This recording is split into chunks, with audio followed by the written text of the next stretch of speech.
Mari kita lihat kajian dilakukan oleh ahli farmasi sekarang ataupun ahli permakanan. Mereka dapati bahawa yang kita buang ini, bijinya, ialah komponen yang sangat berkhasiat untuk kesihatan manusia, termasuklah rawatan kepada beberapa penyakit yang diketahui sekarang. Biji anjua ini sekarang dijadikan, dikomersialiskan dan digunakan untuk berbagai-bagai tujuan kesihatan. Dan tuan-tuan yang terlibat dengan pemakanan barangkali lebih tahu pada saya. Sallallahu ala Muhammad, sallallahu ala Muhammad, sallallahu ala Muhammad, sallallahu ala Muhammad. Bismillahirrahmanirrahim. Assalamualaikum warahmatullahi wabarakatuh. Alhamdulillah, alhamdulillah wa nasta'in. Assalatu wassalamu ala asyrafil anbiya'i wal mursalin wa alihi washabihi ajma'in, amma ba'du. Yang saya muliakan Tuan Imam, seluruh terdakwa surau muslim-muslimat yang dirahmati Allah sekalian. Alhamdulillah, kita sudah berada dalam bulan Rabiul Awal, dan tajuk yang saya bawa hari ini adalah tentang pohon tamar sebagai simbol seorang mukmin. Dan marilah kita mulakan dengan ayat surah Ibrahim. A'udzubillahi. Alam tara kaifa darallahu mathalan kalimatan thayyibatan kashatin thayyibatin asliha thabitun wa aqraha bis-sama' tu'ti kullaha kulla hin bi dhurbiha wa yadullahu al-amsal lin-nasi lahum yatadhakkarun. Shadaqallahu azim.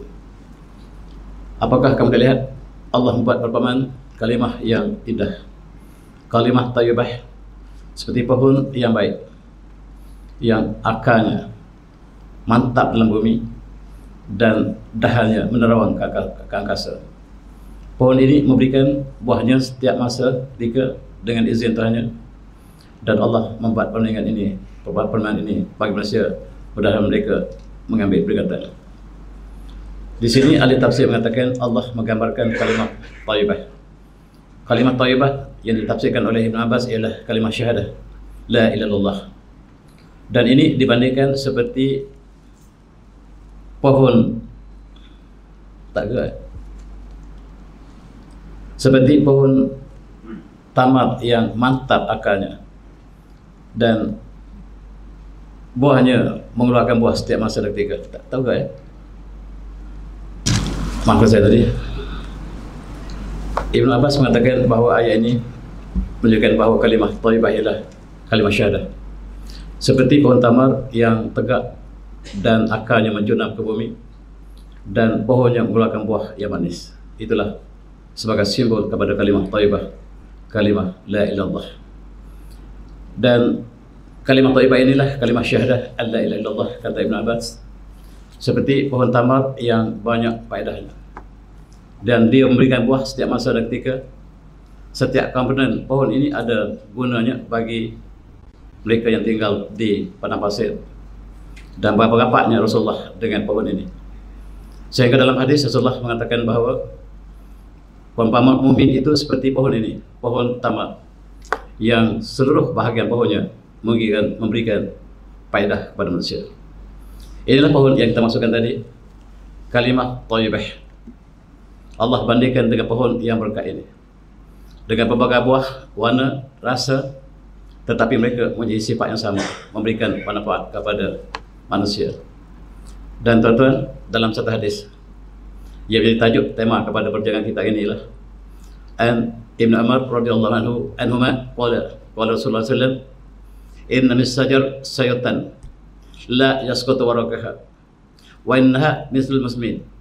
Fahadatsani ma hiya. Rasulullah buat teka-teki. Rasulullah mengatakan, saya nak buat satu teka-teki, ada satu pohon.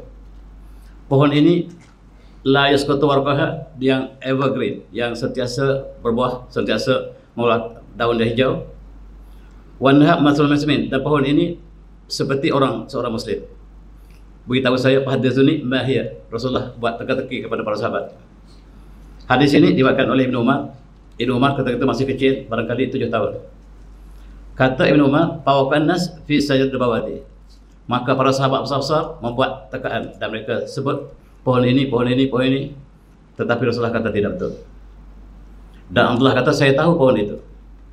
Saya tahu pohon yang disebutkan oleh Rasulullah itu ialah pohon tamar, tetapi saya kecil. Saya malu untuk menjawab di depan para sahabat yang besar. Maka apabila para sahabat tidak dapat menjawab, maka qalu hadatsna ma hiya Rasulullah. Rasulullah, kami surrender. Kami tak tahu apakah pohon yang Rasulullah masuk ke tadi. Kata Rasulullah, tahuilah, ya, nakhlah. Pohon yang saya masuk ke tadi lah pohon tamar. Rasulullah bagian sebagaimana juga ayat tadi. Ayat kalimat thayyibah. Kalimatan thayyibah ialah pohon tamar. Dan Rasulullah membuat teka-teki sekali lagi, apakah pohon seperti orang mukmin? Dan para sahabat tidak dapat menjawab. Rasulullah memberi jawabannya, yaitu pohon nakhlah, yaitu pohon tamar. Mari kita lihat pohon tamar. Pohon tamar ialah simbol tamadun, simbol kehidupan. Di padang pasir, penduduknya banyak bergantung kepada susu dan juga tamar. Demikian Rasulullah dalam kehidupan sehariannya banyak diceritakan tentang nahlah, tentang tamar, tentang rotab yang digunakan oleh Rasulullah untuk buka puasa dan sebagainya. Dan seperti orang mukmin, pohon tamar di tengah padang pasir, daripada jauh kita kepanasan, kita melihat pohon tamar yang rindang, kita merasakan gembira. Dan paling asas dia memberikan teduhan kepada mereka yang mengembara. Itulah Muslim. Muslim apabila dia datang dalam masyarakat, kita lihat dia, kita sudah gembira walaupun dia masih belum melakukan kebaikan. Apatah lagi apabila dia makan buah, buahnya yang manis. Dan Muslim itu seperti pohon ini, buah yang manis. Anak-anak yang nakal, dia ambil batu, dia baling buah. Pohon tamar balas dengan buah yang manis. Dilempar dengan batu, dibalas dengan buah yang manis. Itu Muslim. Kita kadang-kadang dicerca, dihentam dengan berbagai-bagai fitnah, dan kita balas dengan kalimah yang indah. Itulah Muslim bandingannya. Dan setiap komponen pohon ini ada gunanya. Masjid bagi Rasulullah, Masjid Nabawi dibuat daripada batang tamar, atapnya daripada daun tamar. Dan setiap komponen pohon tamar ini ada gunanya. Itulah barangkali yang digambarkan oleh Rasulullah, bahawa mukmin itu seperti pohon tamar. Buahnya berkhasiat berbagai-bagai jenis, daripada yang kecil ataupun saiz besar, yang sederhana manis kepada yang paling manis, dan dia adalah buah yang sangat berkat. Al-Quran banyak menggunakan istilah-istilah daripada pohon tamar dalam Al-Quran. Dan tuan-tuan, hari ini mereka mengkaji tentang khasiat tamar dari segi saintifik. Kita boleh senaraikan banyak faedahnya, termasuklah senarai-senarai yang tersenarai di situ. Memang diketahui oleh doktor ataupun pemakanan ataupun manusia biasa sejak zaman berzaman. Dialah pohon yang berkat yang Allah gandingkan sebagai contoh kalimah thayyibah. Dalam satu hadis yang diriwayatkan oleh Imam Abu Daud dan juga Imam Tirmizi, an Anas qala kan Rasulullah SAW yuftiru qabla an yusalli alla ratabat. Rasulullah berpuasa sebelum solat. Rasulullah buka puasa dengan buah rotab, buah tamar yang segar. Falam takun rotab fatumairat, dan sekiranya buah rotab tidak ada, Rasulullah buka puasa dengan beberapa biji tamar kering. Falam takun tumairat hasawatin mimma, sekiranya tidak ada tamar pun tidak ada di rumah Rasulullah, Rasulullah buka puasa dengan hanyalah minum air sejuk. Kehidupan Rasulullah sangat rapat dengan tamar. Al-Quran memberikan banyak contoh tentang pokok tamar, dan yang kita baca tadi ialah kalimah thayyibah yang digambarkan dengan pohon tamar. Dan pokok tamar inilah yang kita ingin jadikan tema perbincangan kita pagi ini. Pokok tamar, kehidupan ialah simbol tamadun di padang pasir. Dan di mana ada oasis, di situlah ada pohon tamar, dan di situlah satu kehidupan. Menggambarkan seorang Muslim apabila mereka masuk dalam masyarakat, dia membuat kebaikan. Dan walaupun dia masih belum melakukan kebaikan, datangnya seorang Muslim ke dalam sebuah masyarakat, kita merasakan gembira. Melihat wajahnya, kita rasa merasakan gembira, walaupun dia masih belum melakukan kebaikan. Apatah lagi apabila dia telah menyumbangkan sumbangan dalam masyarakat. Itulah pohon tamar. Yang paling istimewa ialah ajwah, pohon tamar yang sangat disukai oleh baginda Rasulullah. Dan ajwa khajur yang tertua juga ke pasar tamar di Madinah, berbagai-bagai jenis. Termasuk juga lah dia an-nur, sangat-sangat manis. Dan yang paling manis ialah sukara. Sukara qasim ini sangat-sangat manis. Dan inilah kehidupan di padang pasir. Air Zam-Zam di Mekah dan tamar sudah mencukupi. Apatah lagi kehidupan orang Badui ialah bergantung pada tamar dan susu unta. Itulah kehidupan mereka sepanjang zaman. Tuan-tuan, hari ini dalam teknologi mereka telah mengadakan berbagai teknik untuk pemakanan, dan tamar ini ditukar menjadi flour ataupun menjadi debu ataupun menjadi tepung yang digunakan untuk makanan setiap hari. Inilah sebahagian daripada kehidupan orang Arab walaupun tanpa makanan lain. Apabila Saudi ataupun Al-Malik Faisal yang menentang Israel semasa dulu, dan Amerika memberi amaran kepada Saudi bahawa kamu akan musnah tanpa pertolongan Yahudi dan Amerika, kata Malik Faisal, kami hidup dengan tamar. Kami hanya hidup dengan tamar, kami hidup dengan unta sepanjang hayat kami. Kami tidak akan risau apabila Amerika dan Israel boikot kami, sebab kami makan hanyalah susu dan tamar. Itulah kehidupan orang Arab. Tuan-tuan yang saya hormati, antara istimewanya tamar ialah untuk wanita bersalin, untuk tajalat wiladah sahlah. Dan ini Allah gambarkan dalam surah Maryam. Maryam yang ingin bersalin, Allah tumbuhkan, Allah goncangkan pokok dan turun buah, lalu makanlah buah tersebut. Atau satu lagi yang menarik ialah apa dia panggil ni, jimat an-nakhil, iaitu umbuk dia. Yang atas sekali macam pokok pinang kita, pokok kelapa kita ada umbuk. Ini digunakan oleh pemakanan di Arab sekarang untuk idzabah ad-duhun, untuk menguruskan badan. Sebab dia sangat berfungsi untuk menguruskan badan, mengurangkan lemak dan sebagainya. Itulah yang digunakan oleh pasca pemakanan di padang pasir. Tuan-tuan yang semati, jadilah seperti pohon ini. Dia menumbangkan dirinya untuk jadi titian bagi mereka yang ingin menyeberangi sungai kecil ini ataupun longkang ini. Dia berkhidmat pada masyarakat hanya dengan merebahkan dirinya, dan orang akan melaluinya. Dan itulah, jadilah kita orang yang terbaik, memberi manfaat kepada masyarakat. Dan yang terbaik pada kenangan kita ialah yang paling baik, paling banyak manfaat pada masyarakat. Dan pohon tamar ini menunjukkan satu contoh. Jangan kita menjadi seperti batu ini. Sekiranya kita tidak dapat memberi kebaikan seperti pohon tamar ini kepada masyarakat, jangan kita menghalang jalan yang dilalui oleh masyarakat. Jangan kita menjadi penghalang kebaikan. Kebanyakan pada masyarakat sekarang, mereka tidak melakukan kebaikan, tetapi mereka menjadi penghalang kepada kebaikan. Kalau kita tidak dapat melakukan kebaikan, jangan kita melakukan keburukan. Inilah sebagai falsafah pohon tamar. Dan cuba perhatikan pohon ini.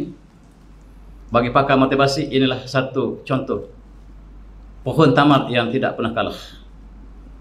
Walaupun dia pernah tumbang, tapi dia bangkit kembali, asalkan akarnya mantap dalam bumi. Biarlah pohon tumbang, tetapi dia akan tumbuh kembali. Inilah pakar motivasi menjadikan ini sebagai asas, sebagai motivasi. Akhirnya mengekang buah. Mengekang buah walaupun sudah tumbang berkali-kali, ditiup angin yang kencang, tapi akar jangan tercabut. Seperti kita di lombok ombak dalam samudera, pelayaran kapal layar kita melayar, jangan sekali-kali kita keluar dari kapal kita. Walaupun ombak sedang melambung, tetapi jangan sekali-kali keluar daripada kapal kita. Demikianlah pohon ini mengeluarkan buah akhirnya dalam perjalanan selepas beberapa kali jatuh. Alhamdulillah, alhamdulillah hina tazal, wa hina nabki, wa hina tahaq, wa hina nabrah, walhamdulillah fi kulli hal. Alhamdulillah segala-galanya. Allah berikan cubaan, di hujung cubaan ada kejayaan, sebagaimana ditunjukkan dalam pohon ini. Kita ambil iktibar. Yang terbaik dalam kita ialah yang paling banyak manfaat kepada masyarakat. Jadikanlah diri kita untuk beri manfaat kepada masyarakat sebanyak mungkin. Bukan kita menjadi penghalang kepada manfaat masyarakat. Dan kita jadikan letakkan diri kita sebagai sebaik manusia. Sebab dalam hadis silsilah mengatakan khairun nas anfa'uhum linnas. Sebaik-baik manusia ialah yang paling banyak manfaat kepada manusia lain. Itulah kriteria kita sebagai muslim, seperti pohon tamar yang sentiasa memberikan buah setiap masa. Pohon tamar dia musim tidak bermusim, kebaikannya tidak musim. Kebaikannya ikhlas. Tetapi kadang-kadang kita buat baik bila kita nak kenduri. Bila ada pilihan raya kita baik, tetapi tidak sepanjang masa. Tetapi pohon tamar melakukan kebaikan sepanjang zaman. Inilah untuk kita ambil timbang, ambil peringatan, ambil iktibar. Dan Rasulullah menyebut mukmin itu, Muslim itu seperti pohon tamar yang kita boleh teruskan lagi manfaat pohon tamar bagi manusia. Dan Rasulullah sebut sangat ringkas dan kita boleh hurai apakah yang terselindung sebagai pohon tamar. Maslum ini dalam hadis lain, maslum ini matun nahlah. Tadi Rasulullah kata perumpamaan orang mukmin seperti Muslim. Kini Rasulullah mengatakan perumpamaan orang mukmin itu seperti mukmin. Tadi Muslim. Orang mukmin itu seperti pohon nahlah, jelas. Maslum min mathalu an-nahlah. Ma akhazta minha min sya'in nafan. Kalau kamu dapat ambil faedah daripada pohon tamar seluruh komponennya, silalah. Daripada tandanya, daripada daunnya, daripada batangnya, dan itulah faedah kepada seluruh manusia. Kita kenal kembali ketika Rasulullah sampai ke Madinah dalam perjuangan, dalam peristiwa hijrah yang penting. Masjid bagi Rasulullah dibina daripada tiang ataupun batang pohon tamar. Pohon tamar yang diikat dengan lumpur dan di atasnya ialah daun pelepah tamar. Inilah masjid Rasulullah yang asal, Masjid Nabawi yang sekarang telah berkembang besar. Sebagaimana sinar Islam telah berkembang seluruh dunia, bermula daripada masjid yang sangat sederhana. Di sinilah negara Islam pertama yang diasaskan. Sahifah Madinah diletakkan untuk mengikat seluruh penduduk Madinah sama ada Muslim atau tidak Muslim. Dan di Madinah ketika itu, ketika Rasulullah meletakkan Sahifah Madinah, masyarakat Islam minoriti. Yang majoriti ialah kaum Yahudi, Aus, Khazraj dan kaum-kaum yang berbagai di Madinah. Berpuluh-puluh, berbelas-belas kaum di Madinah, dan Rasulullah menegakkan negara Islam pertama. Mari kita ambil contoh. Hari ini kita berhujah bahawa kita adalah masyarakat majmuk dan kita tidak laksanakan Islam sebab kita masyarakat majmuk. Rasulullah lagi majmuk daripada negara kita. Berpuluh-puluh kaum disatukan di bawah satu kalimah. Pamakhtalatum fi syai'in faruddu ila Allah rasulih. Sekiranya kamu berselisih dalam konteks seharian, dalam konteks Sahifah Madinah, hendaklah kembali kepada Rasul dan Allah. Dan menunjukkan bahawa Islam bertapak dalam masyarakat majmuk dan Islam adalah minoriti. Ketika Rasulullah di Madinah, masyarakat adalah minoriti Islam. Majoriti ialah bukan Islam. Dan kita di Malaysia majoriti Islam, dan kita mengatakan kita tidak boleh laksanakan Islam sebab masyarakat majmuk hendak seberdaya, tak hendak seberdalih. Itu saja jawapan. Tuan-tuan yang saya hormati, pelepah tamar juga digunakan untuk menyalin wahyu ilahi. Para sahabat antaranya menggunakan pelepah tamar yang akhirnya dikumpulkan di dalam satu mushaf imam. Mushaf imam ini yang digunakan ketika zaman Sayyidina Uthman Ibn Affan, dan dia merupakan satu daripada sejarah pengumpulan Al-Quran. Daripada tulang-tulang, pelepah tamar dan lain-lain kemudian dikumpulkan ketika zaman Sayyidina Uthman menjadi satu mushaf dan diadakan kepada negara-negara Islam ketika itu. Dan mushaf imam yang digunakan oleh Sayyidina Uthman sendiri masih dipamerkan di Tashkent, di Uzbekistan sekarang, yang masih terdapat darah Sayyidina Uthman di atas mushaf yang digunakan, menunjukkan bahawa betapa autentiknya Al-Quran yang kita baca sekarang. Orang Badui menggunakan komponen pohon tamar sebagai kehidupan mereka. Kehidupan mereka dengan tamar ialah hidupan yang sangat rapat. Itulah pentingnya pohon tamar dalam kehidupan, dan inilah sebahagian daripada kehidupan mereka. Mereka menjadikan sebahagian daripada pelepah tamar sebagai kehidupan mereka.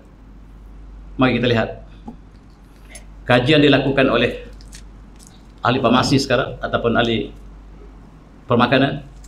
Mereka dapati bahawa yang kita buang ini, bijinya, ialah komponen yang sangat berkhasiat untuk kesihatan manusia, termasuklah rawatan kepada beberapa penyakit yang diketahui sekarang. Biji ajwa ini sekarang dijadikan, dikomersialiskan dan digunakan untuk berbagai-bagai tujuan kesihatan. Dan tuan-tuan yang terlibat dengan pemakanan barangkali lebih tahu pada saya.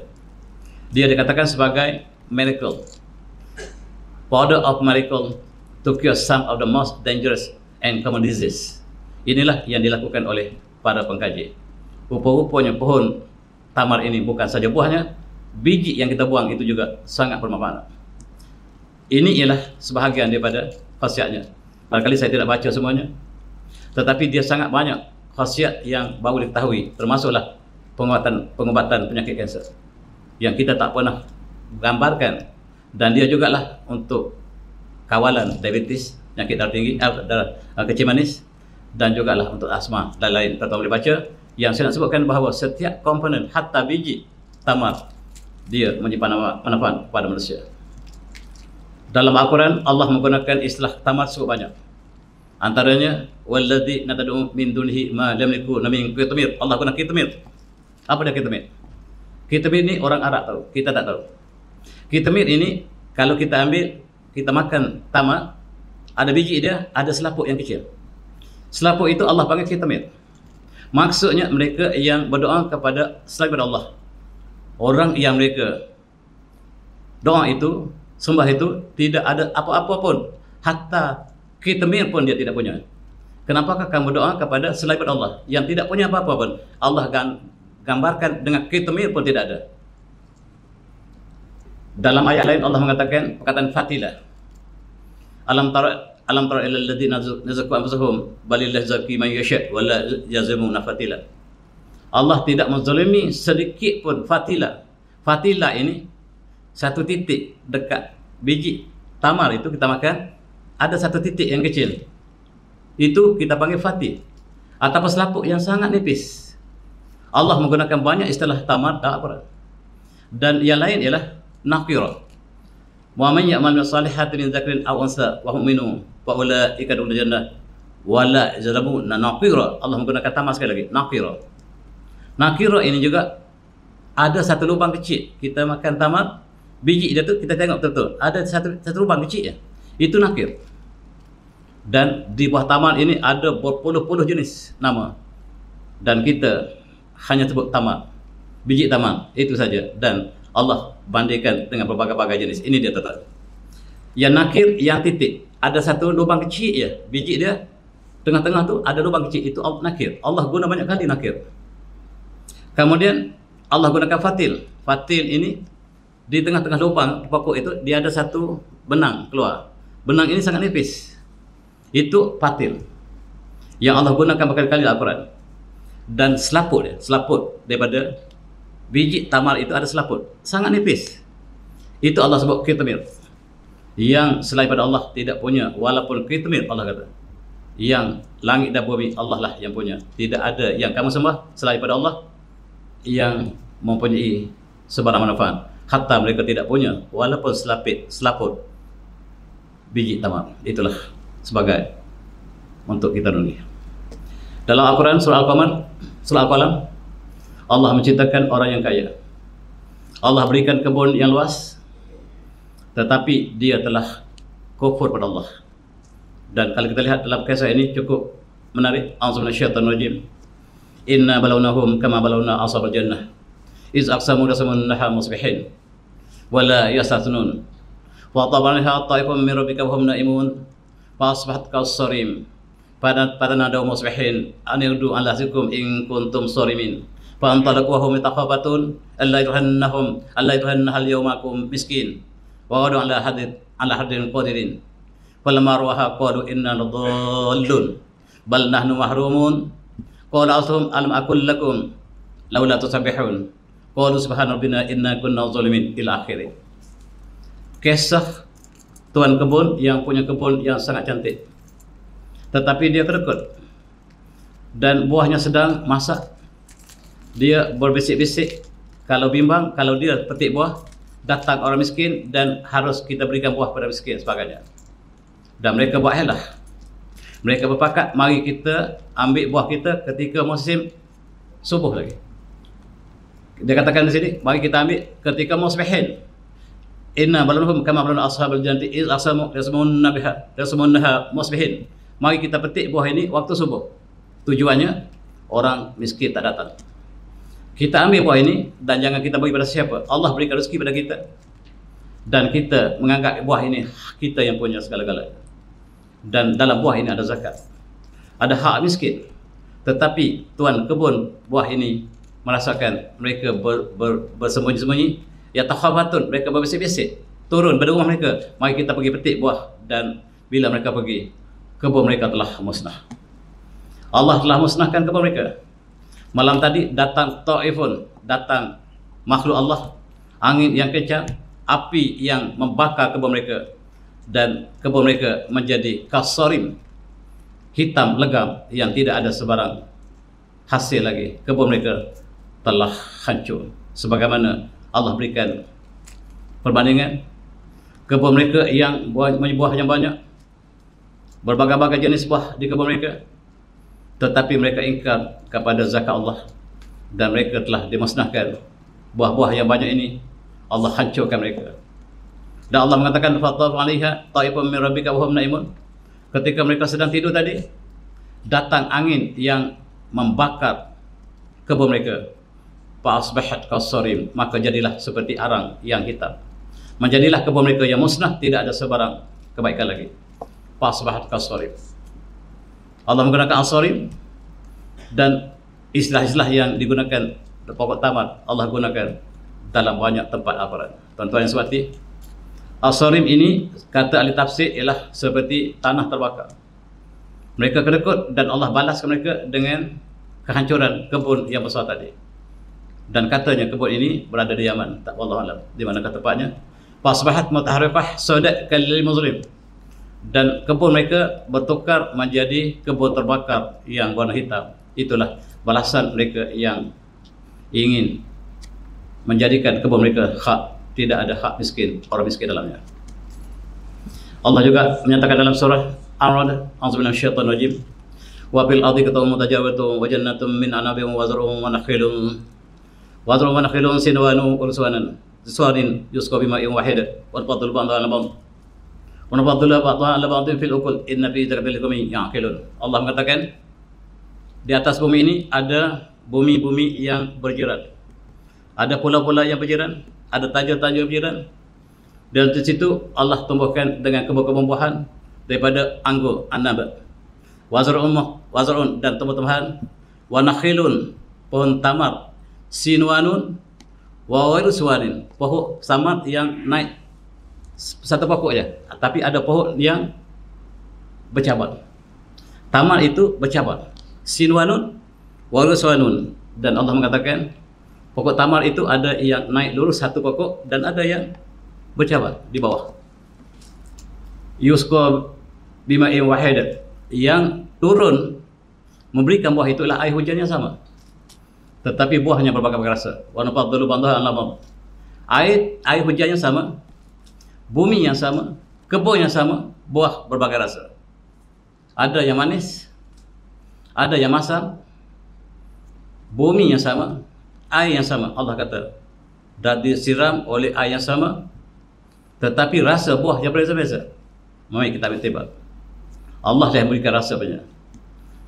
Dan wajannatum min anabin wa zar'un wa nakhil, kebun-kebun daripada buah inab, buah anggur, kebun-kebun daripada buah tamar, sinwanun, warswan, dan Allah mengatakan yusqa bima'in wahid, kami siram dengan air yang sama, tetapi keluar buah berbagai-bagai rasa. Wa nafadlu ba'dahu 'ala ba'd fil ukul, dan rasa buah ini berbagai-bagai rasa, berbagai-bagai warna, air hujan yang sama. Untuk kita berfikir, seorang guru yang sama, kelas yang sama, pelajar yang ramai, pelajar tidak mendapat sama ilmu. Air hujan yang sama, pohon yang, kebun yang sama, tapi rasa berbagai-bagai. Seorang guru jangan kecewa sebab berbagai-bagai warna daripada air hujan sama, Allah kata. Dan seorang guru jangan kecewa bila ada pelajarnya yang gagal, ada yang cemerlang. Guru sama yang mengajar, silibus sama yang diajar, sekolah yang sama, tetapi pembelajaran tidak sama. Di sinilah perbezaannya kita dengan ahli motivasi Malaysia. Ahli motivasi Malaysia kata, kalau kita boleh, fikirkan boleh, kita boleh, tak boleh. Allah berikan setiap orang ada kadar masing-masing. Dan itulah berbezanya. Allah mengatakan setiap orang mendapat bagai-bagai. Ahli motivasi Malaysia kata kalau kita berikan usaha yang baik, semua dapat baik. Dan ada pelajar dapat A, B, C, D, E dalam satu kelas yang sama, yang diajar oleh guru motivasi yang sama. Allah kata tidak sama. Sebab itulah untuk kita berfikir, sebab Allah yang menentukan segala-galanya. Kita usaha, dan pelajar yang dalam kelas yang sama pun tidak dapat hasil yang sama. Ini ada satu kisah Raja Hercules di Byzantine. Dia apabila berlaku peperangan di antara Rasulullah dengan tentera Rom, ada satu yang sangat menarik diperhatikan oleh tentera Rom, yaitu pohon tamar. Pohon tamar ini tidak ada di Rom. Dan Raja Rom diberitahu oleh tenteranya bahawa ada satu pohon syurga. Pohon ini datang daripada syurga. Pohon ini sangat-sangat indah. Lalu ditulis Raja Rom kepada Sayyidina Umar ketika Sayyidina Umar menjadi khalifah Amir Mu'minin.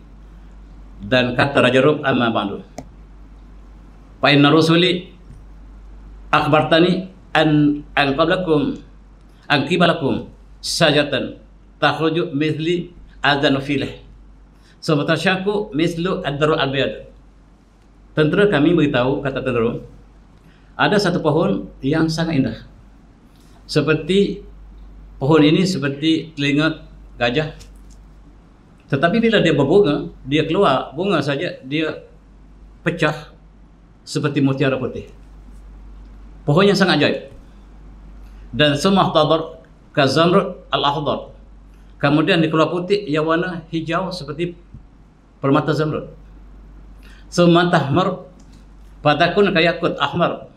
Kemudian buah yang hijau tadi bertukar jadi merah seperti permata zamrud. Seperti al-yakut, al-amr, summa tandah fatakun atyab palwazaj. Okul. Kemudian selepas merah ini dia menjadi makanannya sangat-sangat manis. Semua itu wayang batabas fatakuna usmatil muqim. Kemudian buah yang segar tadi kering. Dia menjadi bekalan kepada mereka yang tinggal di rumah. Wazada lil musafir, dan dia menjadi bekalan pada mereka yang musafir. Fa in takun rusuli sadaqani fa innaha min sadil jannah. Sekiranya itu benar sebagaimana yang tentera kami beritahu pada kami, kata Raja Hercules, maka sesungguhnya pohon itu pohon syurga. Apa jawab Sayyidina Umar? Sayyidina Umar jawab surat daripada Raja Rom yang untuk mengetahui tentang pohon syurga ini, pohon tamar. Kata balik Umar radhiyallahu anhu, dia tulis seperti ini. Bismillahirrahmanirrahim. Min amdillah Amir al-Mu'min ila Qaisar Malikir Rum. Salam ala man ittaba'al huda.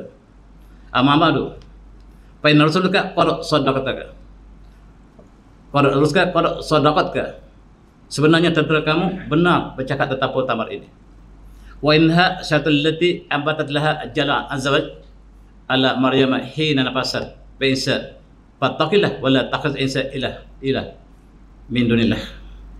Benar kata Sayyidina Umar, pohon yang kamu sebut pohon syurga tadi ialah pohon yang Allah tumbuhkan kepada Maryam ketika melahirkan Nabi sallallahu alaihi wasallam. Dan bertakwalah pada Allah, sembahlah Allah, jangan sembah Nabi sallallahu alaihi wasallam. Sebab orang Kristian menyembah Nabi sallallahu alaihi wasallam. Auzubillah. Sembahlah Allah, jangan kamu sembah Islam. Itu jawaban Sayyidina Umar yang sangat ringkas, sangat tepat. Mari kita kenang apakah yang berlaku. Allah gambarkan dalam surah Maryam ketika Maryam hampir bersalin, dan Allah menggambarkan dalam surah Maryam, fa'ajah auzubillahi minasyaitonir rajim. Fa'ajah mahadhi illa jadin nakhlati qalat ya latani bintu qabla hadha wa kuntu nasam mansiya. Fanadaha min tahtiha alla tahzani qad ja'a rabbuki tahtaki sariya wa huzi ilaiki jadin nakhlati tusaqit alaki rudban janiyya. Dan apabila Maryam sakit untuk bersalin, dia pergi ke tepi sebatang pokok tamar dan dia berkata, ya latani mitu qabla hadha, lebih baik saya mati sekarang, kata Maryam. Wa kuntu nasiyan mansiya, sekarang saya dilupakan oleh manusia. Dan Allah mengatakan panadaha min tahtiha, dan kami seru daripada bawahnya, alla tahzani, jangan kamu berduka cita wahai Maryam. Qad ja'ala rabbuki tahtaki sariya, Allah jadikan saliran anak sungai di bawah kamu. Minumlah. Wa huzi ilaiki bizin nakhlati, Dan goncanglah pohon tamar, tusaqit alaiki rutaban janiyah, dan nescaya buah tamar ini akan rubuh, makanlah untuk ketika bersalin. Inilah yang diambil sepenuh buah tamar yang rutab sesuai untuk mereka yang bersalin. Dan tuan-tuan, ini peristiwa kelahiran Nabi Isa AS. Allah gambarkan dalam surah Maryam yang kelahirannya berlaku ketika buah tamar sedang masak. Tentu bukan musim sejuk. Tetapi sayang orang Kristian sekarang, mereka merayakan hari Krismas pada 25 Desember ketika musim sejuk. Sedangkan Allah mengatakan Nabi Isa AS dilahirkan musim panas. Bercanggah sama sekali. Mari kita lihat. Ketika musim buah rutab sedang masak, Nabi Isa AS dilahirkan ketika buah rutab masih sedang masak. Dan di Bethlehem, dilahirkan di Bethlehem. Kita boleh tanya orang yang belajar di Jordan, bilakah buah tamar sedang ranum? Mereka jawab bulan Jun. Musim sama, bukan bulan 12. Bukan 12 yang diraihkan oleh Kristian sekarang. Mereka meraihkan kelahiran Yesus Kristus pada 25 Desember dan mereka sebut hari Krismas. Salah. Allah kata tidak hari Krismas, bukan hari sejuk, tetapi hari panas. Orang Kristian merayakan hari Krismas pada musim sejuk. Dan musim sejuk ini hanya pokok Krismas yang hidup, pokok lain semua mati. Dan mereka rayakan dengan pohon Krismas. Sekarang kita kira bilakah Nabi Isa dilahirkan? Di dalam kitab Bible mereka mengatakan malam kelahiran Nabi Isa AS di Bethlehem, ketika itu musim panas, sebagaimana yang disebut oleh Quran. Dan penggembala-penggembala kambing tidak boleh tinggal di rumah karena sangat panas. Mereka keluar kepada rumput dan mereka menggembala kambing pada waktu malam. Ketika itu tiba-tiba mereka lihat sebuah bintang yang sedang sangat cerah sedang keluar di langit Bethlehem. Dan mereka lihat bintang itu seperti matahari cerahnya. Dan kita lihat dari segi astronomi, apakah sebab bintang sangat cerah saat malam tersebut? Dan sekarang kita tahu apakah berlaku pada malam tersebut. Dia berlaku conjunction di antara Jupiter dan Venus. Dan dia akan mengeluarkan satu cahaya yang besar. Dia berulang setiap ratusan tahun sekali. Dan kita boleh trace bilakah peristiwa itu berlaku. Sebab peristiwa itu berlaku ketika malam kelahiran Nabi SAW. Saintis buat kiraan, tak belajar kita buat kiraan. Peristiwa conjunction di antara Venus dan Jupiter berlaku pada 17 Jun tahun 2 Masih. Maksudnya kelahiran Nabi SAW ialah pada musim panas, bukan musim sejuk, yang mereka telah tersalah 2000 tahun. Mereka merayakan hari Krismas pada musim sejuk. Mereka salah. Dan mereka sedar sekarang. Kelahiran Nabi Musa SAW, Nabi Isa SAW jatuh pada 17 Jun. Dan mereka tidak akan tukar kepada 17 Jun untuk merayakan hari jadi. Mereka tersalah 2000 tahun. Kalau kita cross check dengan Al-Quran, Al-Quran confirm bahawa malam tersebut ialah malam yang kelahiran itu ialah berlaku ketika musim buah tamar sedang masak. Mari kita lihat biji tamar. Ada satu berita yang keluar dalam The Science. Mereka buat satu kajian arkeologi di Istana Herod, Sabadi Herod. Herod ialah raja Rom yang perintah supaya dibunuh Nabi Muhammad SAW. Istana ini sangat perkasa dan mereka buat kajian di tapak ini dan mereka temui 6 biji benih ataupun benih tamar, biji tamar yang tertanam di bawah istana. Dan mereka ambil buah ini yang sudah 2000 tahun dan mereka cambahkan. Dan subhanallah, tambah. Ini istana Herod, namanya Herodium. Ini istana Herod yang sangat perkasa, tuan. Dialah raja yang perintah supaya Nabi Isa dibunuh. Alhamdulillah. Dan orang Yahudi memberitahu kepada Raja Herod bahawa ada seorang yang mengaku dia sebagai raja, nama dia Yesus Kristus. Segera pergi bunuh dia. Rupa-rupanya Herod berpakat dengan Yahudi untuk membunuh Nabi Isa SAW yang Allah selamatkan. Tetapi istananya yang saya ingin sebutkan. Di sini penggalian dibuatkan oleh ahli arkeologi. Mereka temui 6 biji tamar yang tertanam di bawah istana ini. Dan mereka cambahkan. 2000 tahun benih tamar ini berpuasa, tidak berlaku sebahagian sedikit pun pertumbuhan. Dicambahkan dan tumbuh 6 pokok, dan pokok ini sudah besar sekarang. Pokok yang 2000 tahun benih ini dicambah dan telah mengeluarkan buah, sama seperti buah yang ada pada zaman Nabi SAW. Tidak berubah, tidak ada evolusi yang berlaku. Sebagaimana yang terdapat ketika Nabi Isa AS, beginilah buah yang ada. Saiz semut yang ada pada ketika Nabi Isa sama sekarang.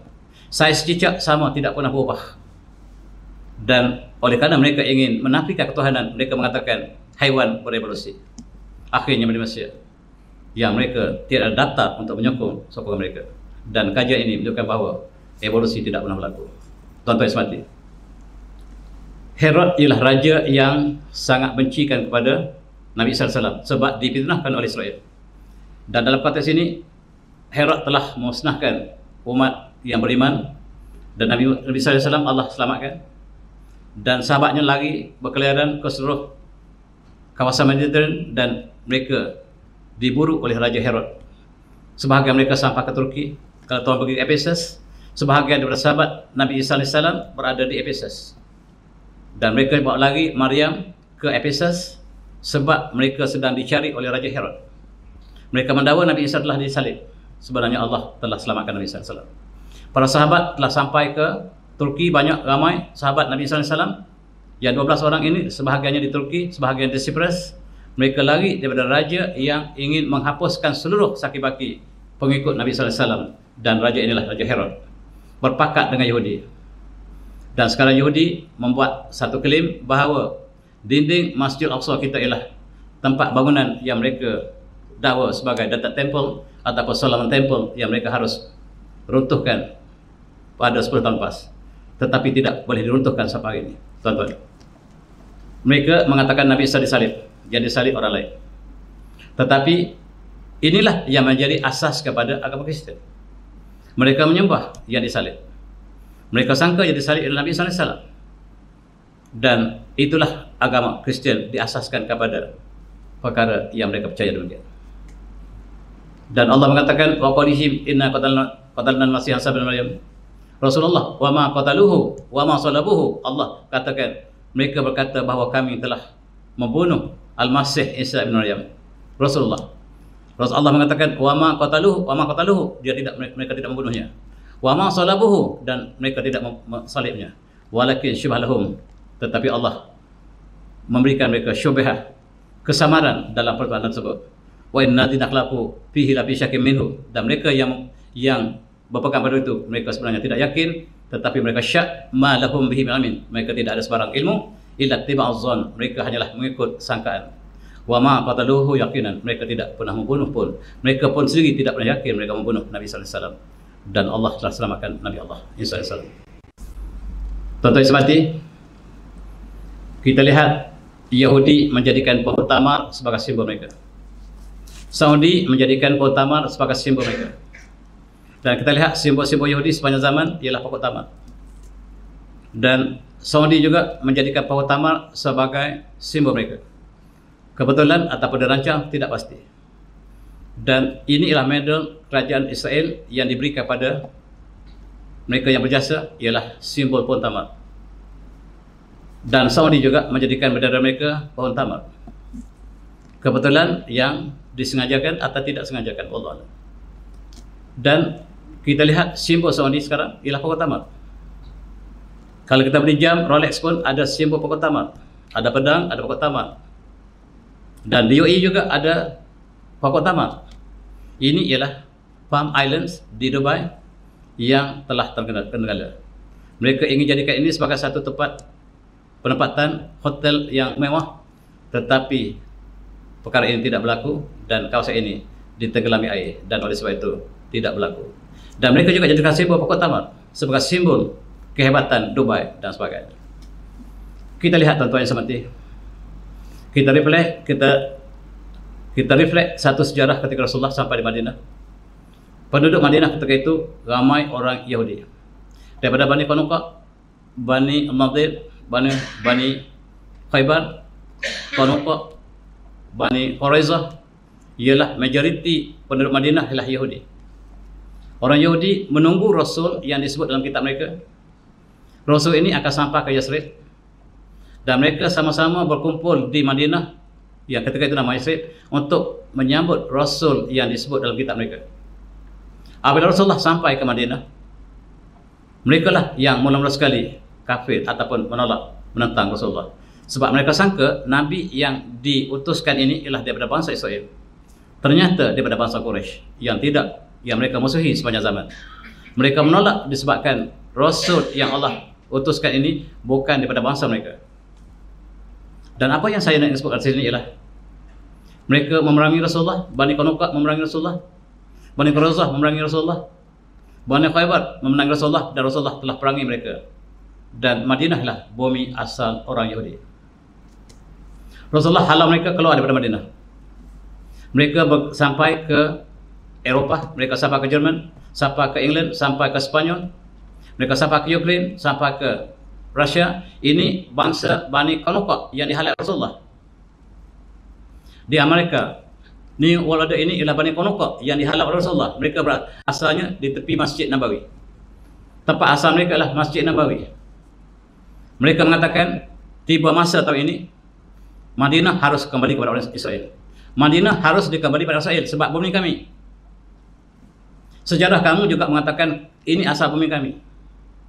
Moyang kami Bani Qainuqa di sini, Quraizah juga di sini, Harus di sini juga. Moyang kami memang asal Madinah. Kami ingin dapatkan kembali Madinah. Mereka adakan proses normalisasi dengan Saudi sekarang. Dan Saudi ialah keluarga Yahudi asalnya. Keluarga Saudi ialah keluarga Yahudi asalnya yang telah memeluk Islam. Tetapi Yahudi di Israel tidak memeluk Islam, tetapi saudara mereka memeluk Islam. Tetapi walaupun berlainan agama, tapi mereka ada hubungan keluarga.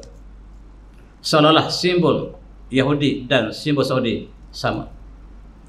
Dan di sini kita lihat apabila tiba satu masa Saudi menjemput orang Yahudi datang ke Madinah sebagai simbol persahabatan moden. Madinah lah bumi kamu asalnya. Kami baru datang. Kami datang daripada Najd. Dan Madinah ini kamu lebih awal. Sebagai simbol persahabatan, maka satu kumpulan Yahudi telah sampai ke Madinah. Dan mereka telah menanam satu pohon tamar sebagai simbol. Di sinilah mereka bertapak. Dan pohon tamar ini telah ditanam pada tahun lepas. Mereka mengatakan, kami berada di sini 1400 tahun lepas. Ini bumi kami. Tanah-tanah kawasan Masjid Nabawi ini bumi kami. Nenek moyang kami di sini. Apakah tidak sampai masa untuk kami ambil kembali? Dan tuan-tuan yang saya hormati, mereka telah jadikan simbol kembali menanam pokok tamar ajwa di kebun di Madinah yang mereka kata itu asal kebun mereka. Jus telah menanam pokok tamar sebagai simbol mereka akan kembali ke Madinah. Madinah bumi mereka. Dan sejarah Islam juga mengatakan ketika Rasulullah sampai Madinah, disitulah ditinggali oleh kaum Yahudi yang Rasulullah perangi sebab mereka menjadi pengkhianat kepada perjanjian Sahiifah Madinah. Tuan-tuan semati, majmuah min al-yahud la tutaqa annaha wasalat ila Madinah Munawwarah. Satu kumpulan rombongan Yahudi telah sampai Madinah. Mereka mengatakan kami tak pernah sangka kami akan kembali semula ke bumi kampung halaman kami. Kami tak pernah sangka bahawa kami sekarang sampai macam mimpi. Kami sampai ke bumi kami sendiri. Dan yang menanam ini pokok tamar ajwa.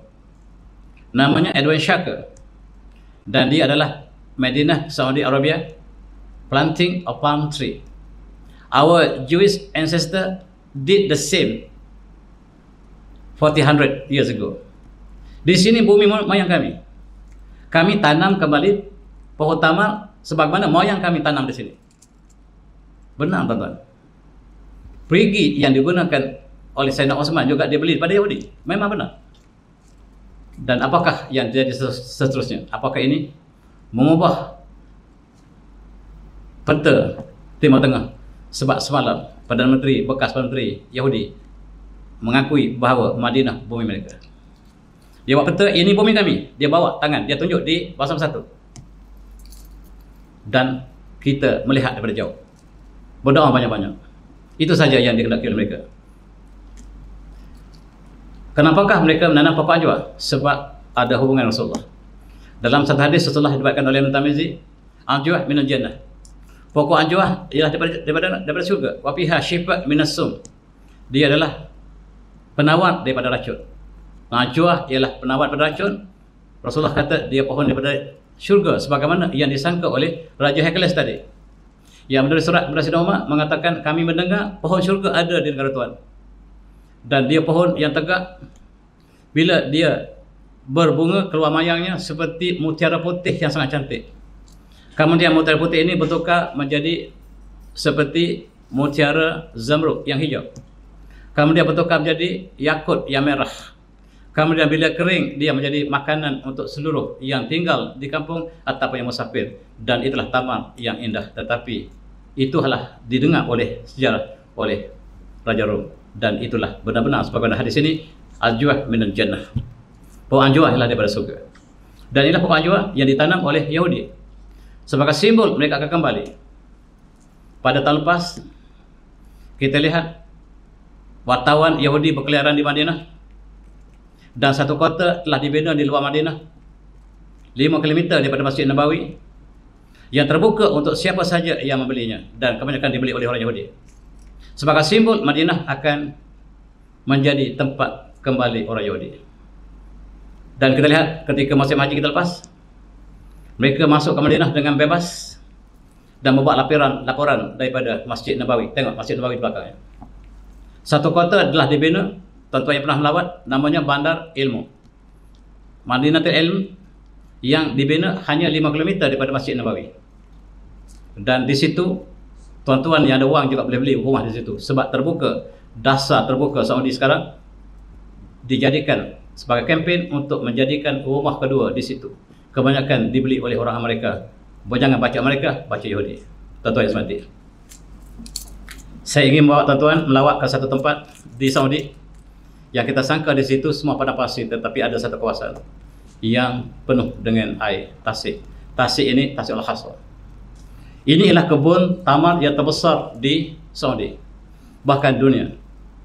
Kebun ini ditanam di satu kawasan, ditanam oleh seorang tua yang sangat berjasa. Namanya Syekh Sulaiman Ar-Rajihi, pemilik Bank Ar-Rajihi. Dan dialah yang mewakafkan satu kawasan yang sangat luas. Dia telah menanam sebanyak 200,000 pokok tamar dalam 45 jenis-jenis yang menghasilkan 10,000 tan setiap petikan. Dan dia adalah kebun tamar terbesar di dunia. Tanah Saudi yang tandus ditebus guna oleh orang ini. Bahkan satu kawasan di Tabuk juga telah ditebus guna oleh syarikat sama. Tabuk ialah kepunyaan Syekh Ar-Rajihi, dan TEDCO ialah Tabuk Agricultural Development and Corporation. Dan dia adalah satu badan pertanian yang terbesar di dunia. Kebunnya yang ada di Tabuk sekarang menghasilkan buah-buahan yang paling banyak di atas muka bumi, yang paling luas di dunia, mengalahkan di Amerika, mengalahkan di Perancis. Dan rupa-rupanya kebun ini ditanam di tengah padang pasir, dan air telah diusahakan oleh mereka dan menghasilkan kebun yang sangat-sangat indah. Kawasan ini namanya Wahah Al-Ahsad dan menjadi tempat pelancongan, dan kawasan ini diwakafkan kepada umat Islam seluruhnya. Seorang yang sangat dermawan, tuan-tuan, namanya Syekh Sulaiman Ar-Rajihi, yang hidupnya lah untuk khidmat kepada masyarakat Islam. Dia menjadi orang Islam yang paling kaya di atas muka bumi, yang bukan sultan, bukan pemimpin raja. Dia adalah umat Islam yang paling kaya. Dia punya rangkaian Ar-Rajihi seluruh dunia. Dan apabila dia telah menjadi orang yang kaya, dia derma seluruh hartanya untuk Islam. Dan dia sekarang mengatakan, saya tidak ada wang sedikit pun. Semua wang saya digunakan untuk umat Islam. Saya membina universiti, membina wakaf, membina kebajikan, dan berbagai-bagai kebajikan yang diberikan. Termasuklah masjid yang kedua terbesar di Saudi, Masjid Aisyah, dibina oleh Syekh Rajihi. Tuan-tuan yang semati, ini satu contoh umat Islam yang bermanfaat. Sebaik-baik kamu lah yang boleh bermanfaat kepada masyarakat. Dan tuan-tuan, inilah Wahab Isra di Saudiah menjadi kebun tamat terbesar dunia. Barangkali tuan-tuan, kalau ada package yang boleh keluar daripada murah, boleh melawat di sini, menunjukkan bahawa Saudi telah bertukar menjadi padang pertanian yang besar. Ingat hadis istilah, la taqumasa hatta ta'uda ardhan rabi murjam wa anhara. Tidak berlaku hari kiamat sehingga bumi Arab sekali lagi menjadi hijau dan penuh anak sungai. Dan sekarang kita lihat kebun tamat di tengah-tengah padang pasir telah menghijau dan anak sungai telah terbentuk di Tabuk. Bahkan di Mekah ada tasik-tasik yang terjadi penuh dengan ikan keli. Entah datang dari mana daripada ikan keli datang. Tuan-tuan semati, inilah suasana Wahab Al-Isra yang diusahakan oleh Syekh Sulaiman Al-Jahi. Dan kita ingat kembali pada satu masa dulu, sahabat Rasulullah yang bernama Abu Darda telah mewakafkan 600 pohon tamar di Madinah ketika zaman Rasulullah. Itulah kebun yang dia paling sayangi. Dan hari ini diulang oleh Syekh Sulaiman Al-Jahi. Dan kita ingat sekali juga wakaf yang diberikan oleh Sayyidina Osman. Periginya masih wujud di situ, dekat dengan Masjid Madinah, dekat Masjid Madinah, tuan-tuan yang pernah melawat. Dan kebun tamat yang masih wujud. Inilah wakaf. Dan wakaf inilah menjadi satu budaya satu masa dulu. Bahkan orang Melayu banyak wakaf tanah di sekeliling Masjid Haram. Sultan Brunei, Sultan Sambas, Sultan Kelantan, Sultan Ganu mewakafkan tanah-tanah di sekitar Masjid Haram. Ya, kebanyakan Masjid Haram ini kebanyakan ialah wakaf tanah orang Melayu. Sekarang telah dibina masjid, dibina hotel yang besar, sebahagiannya di atas tanah wakaf. Antaranya Hotel Ramadan dibina di atas tanah wakaf orang Aceh. Dan surat wakaf ini masih wujud sampai sekarang. Inilah sebahagian daripada jasa yang mereka telah berlalu. Dan apakah jasa kita untuk masyarakat akan datang. Dan dalam satu hadis Rasulullah bersabda, ittaqunat wala bisyakki tamrah. Ittaqunat wala bisyakki tamrah. Takutlah neraka walaupun dengan sedekah separuh daripada pohon tamar. Faman lam yajid fa bi kalami thayyibah wa kalimatin thayyibah. Sekiranya tidak ada satu pun untuk sedekah, maka katalah dengan kata-kata yang indah, maka itu juga sedekah. Tuan-tuan, Rasulullah banyak menjadikan buah tamar sebagai dalam hadis baginda, dan tamar sangat rapat dengan kehidupan Rasulullah. Sekarang tamar ditanam di Malaysia. Pada sangkanya kita sangka tidak keluar buah. Kita salah. Mereka mengatakan pohon tamar sesuai tempat yang panas, tidak sesuai untuk tempat baik. Dia tanam dalam sawah, tuan-tuan. Keluar buah yang banyak di Kelantan. Dia tanam dalam sawah, yang teorinya tidak mungkin dapat berbuah di tempat yang ada air. Tetapi salah. Buah tamar hidup di bumi kita juga, dan buahnya sama, hampir sama seperti apa yang ada di semenanjung Arab. Tuan-tuan, dia telah memetik hasilnya. Dan berbeza dengan Arab, dia ambil tuaknya. Ini kita panggil tuak, orang sini panggil nira. Diambil tuak tamar yang dijual musim puasa, ditanam dalam sawah. Dan kita boleh cuba, tuan-tuan. Dan biji benih disemai dan dibuat semayan dan dijual kepada masyarakat. Dan akhir sekali, tuan-tuan, Allah mengatakan, a'udzubillahi minasyaitonir rajim, falyazul insanu ila ta'amih. Tengoklah manusia kepada makanannya. Anna sabama asaba, kami turunkan hujan yang lebat.